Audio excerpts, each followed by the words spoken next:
नमस्कार, capital TV देख रहे हैं आप। मैं हूं आपके साथ सोनाली। इस वक्त की बड़ी खबर आपको बता रहे हैं। यूपी में 12वीं के परीक्षा का इंग्लिश पेपर लीक हो चुका है। इस वक्त की बड़ी खबर आपको बता रहे हैं। यूपी के 24 जिलों में अभी तक पेपर लीक का मामला सामने आया है और पेपर रद्द हो चुका है। मामले की जांच एसटीएफ को सौंपी गई है और सीएम योगी का तगड़ा एक्शन सामने आया है। सीएम योगी ने कहा है जो भी आरोपी सामने आएंगे उन पर एनएसए लगाया जाएगा। सीएम योगी का बड़ा बयान, दोषियों को बख्शा नहीं जाएगा, आरोपियों पर एनएसए लगेगा। इस वक्त की बड़ी खबर आपको बता रहे हैं।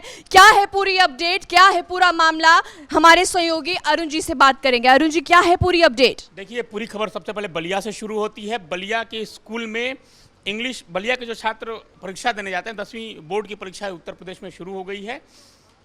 जो छात्र पहुंचते हैं उनके मोबाइल पर पहले ही फ्लैश हो रहा होता है क्वेश्चन पेपर कि आज इंग्लिश का पेपर है और ये सवाल आएंगे।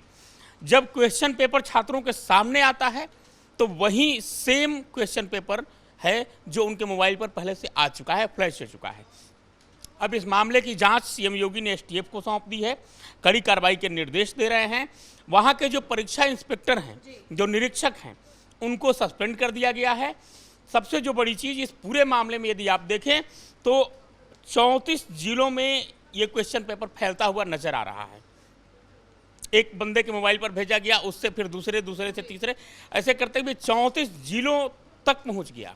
अखिलेश यादव अब इसमें तंज कस रहे हैं, कह रहे हैं कि यदि परीक्षा का पेपर लीक किया गया। वहीं अखिलेश यादव का भी ट्वीट सामने आ चुका है। अरुण जी, माफी चाहूंगी, पहले अखिलेश यादव के कैमरामैन को बोलूंगी जरा जूम करिए। उनका ट्वीट आया है। अभी यूपी भाजपा सरकार की दूसरी पारी में भी पेपर लीक करवाने का व्यवसाय बदस्तूर जारी है। युवा कह रहे हैं कि रोजगार देने में नाकाम भाजपा सरकार जानबूझकर किसी परीक्षा को पूर्ण नहीं होने देना चाहती। भाजपा सरकार अपने इन पेपर माफियाओं पर दिखाने के लिए सही कागजात का ही बुलडोजर चलवा दे। तो वहीं अखिलेश यादव ने भी ट्वीट करके बीजेपी सरकार पर तंज कसा है। अरुण जी, देखिए, अखिलेश यादव तंज कस रहे हैं, सही बात है। वो ये प्रथा कोई आज की नहीं है, बहुत पहले से चलती आ रही है। क्योंकि जो शिक्षा माफिया बैठे हैं वो आज नहीं बैठे हैं, वो पिछले कई वर्षों से बैठे हैं और कई तरह के पेपर लीक कराते आए हैं। ये तो 10वीं 12वीं के परीक्षा की बात है। पहले जो कॉम्पिटिटिव एग्जाम होते थे या होते हैं आज भी, उनके पेपर तक वो लीक कर देते हैं। और इसमें कई जगह से जो पेपर बनने की प्रक्रिया होती है ना, जैसे 4 सेट तैयार हुए, अलग अलग प्रिंटिंग प्रेस से तैयार हुए, लेकिन किसी के दिमाग को आप कैसे नहीं कर सकते। उसको पता होता है कि हाँ जी, ये क्वेश्चन हमने सेट किया है।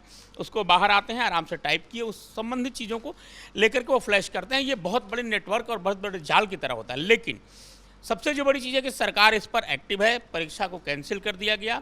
सीएम योगी ने कहा कि नहीं, हम इस पर कड़ी कार्रवाई करेंगे, एनएसए लगाएंगे। ये बहुत बड़ी बात है। एनएसए लगाना इन आरोपियों पर अभी तक के इतिहास में शायद नहीं हुआ कि जो पेपर लीक कर रहा है उस पर एनएसए लगाया गया हो।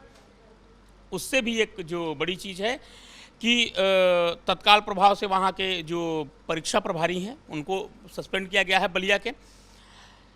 देखिए, इस पूरे मामले में एक तो बिहार से नेटवर्क ये जुड़ा होता है। बिहार में जो पटना में बैठे हुए हैं ना शिक्षा माफिया, वो बहुत बड़े स्तर का रैकेट चलाते हैं। कोई भी पेपर लीक मामला हो वो वहीं से शुरू होता है। और ये बलिया में हुआ। बलिया का जो क्षेत्र है वो जुड़ा हुआ है बिल्कुल बिहार से। उससे मतलब नहीं है, उत्तर प्रदेश राजस्थान में भी वो अपना कारनामा दिखा देते हैं और उसी का परिणाम दिख रहा है कि अब एक बार फिर। लेकिन इससे सबसे ज़्यादा परेशानी अगर किसी को होगी तो छात्रों को होगी।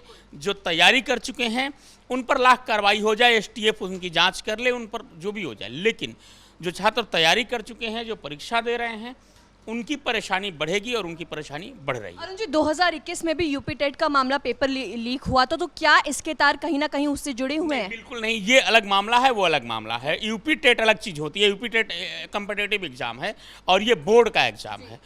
कॉम्पिटिटिव एग्जाम में बहुत बड़े रैकेट काम करते हैं, बोर्ड के एग्जाम में वो रैकेट काम नहीं करते। क्योंकि यहाँ पैसों की बात नहीं होती है बहुत ज़्यादा। वहाँ तो होता है कि भाई हम कंपटीशन निकलवा दे रहे हैं, आप हमें 2 लाख 4 लाख, वो सेटिंग होती है। यहाँ 2 चीज़ें होती हैं। एक तो किसी की मदद के लिए आपने काम कर दिया, वो कई जगह फ्लैश हो गया। और दूसरा चीज़ होता है कि अपना होशियारी दिखाने में कि नहीं हम कर सकते हैं, वो हो जाता है। तो यूपी टेट और ये बोर्ड का मामला बिल्कुल अलग है। बिल्कुल, बहुत बहुत शुक्रिया अरुण जी बातचीत के लिए। तो इस वक्त की बड़ी खबर आपको बता रहे हैं, यूपी में अंग्रेजी पेपर लीक का मामला सामने आया है। 24 जिलों में एग्जाम रद्द कर दिया गया है। वहीं सीएम योगी का बड़ा एक्शन आया है। सीएम योगी ने कहा है कि आरोपियों पर तुरंत एनएसए लगेगा। वहीं विपक्ष अखिलेश यादव की बात करें तो अखिलेश यादव ने भी ट्वीट करके बीजेपी सरकार पर तंज कसा है। आप देखते रहिए कैपिटल टीवी। नमस्कार।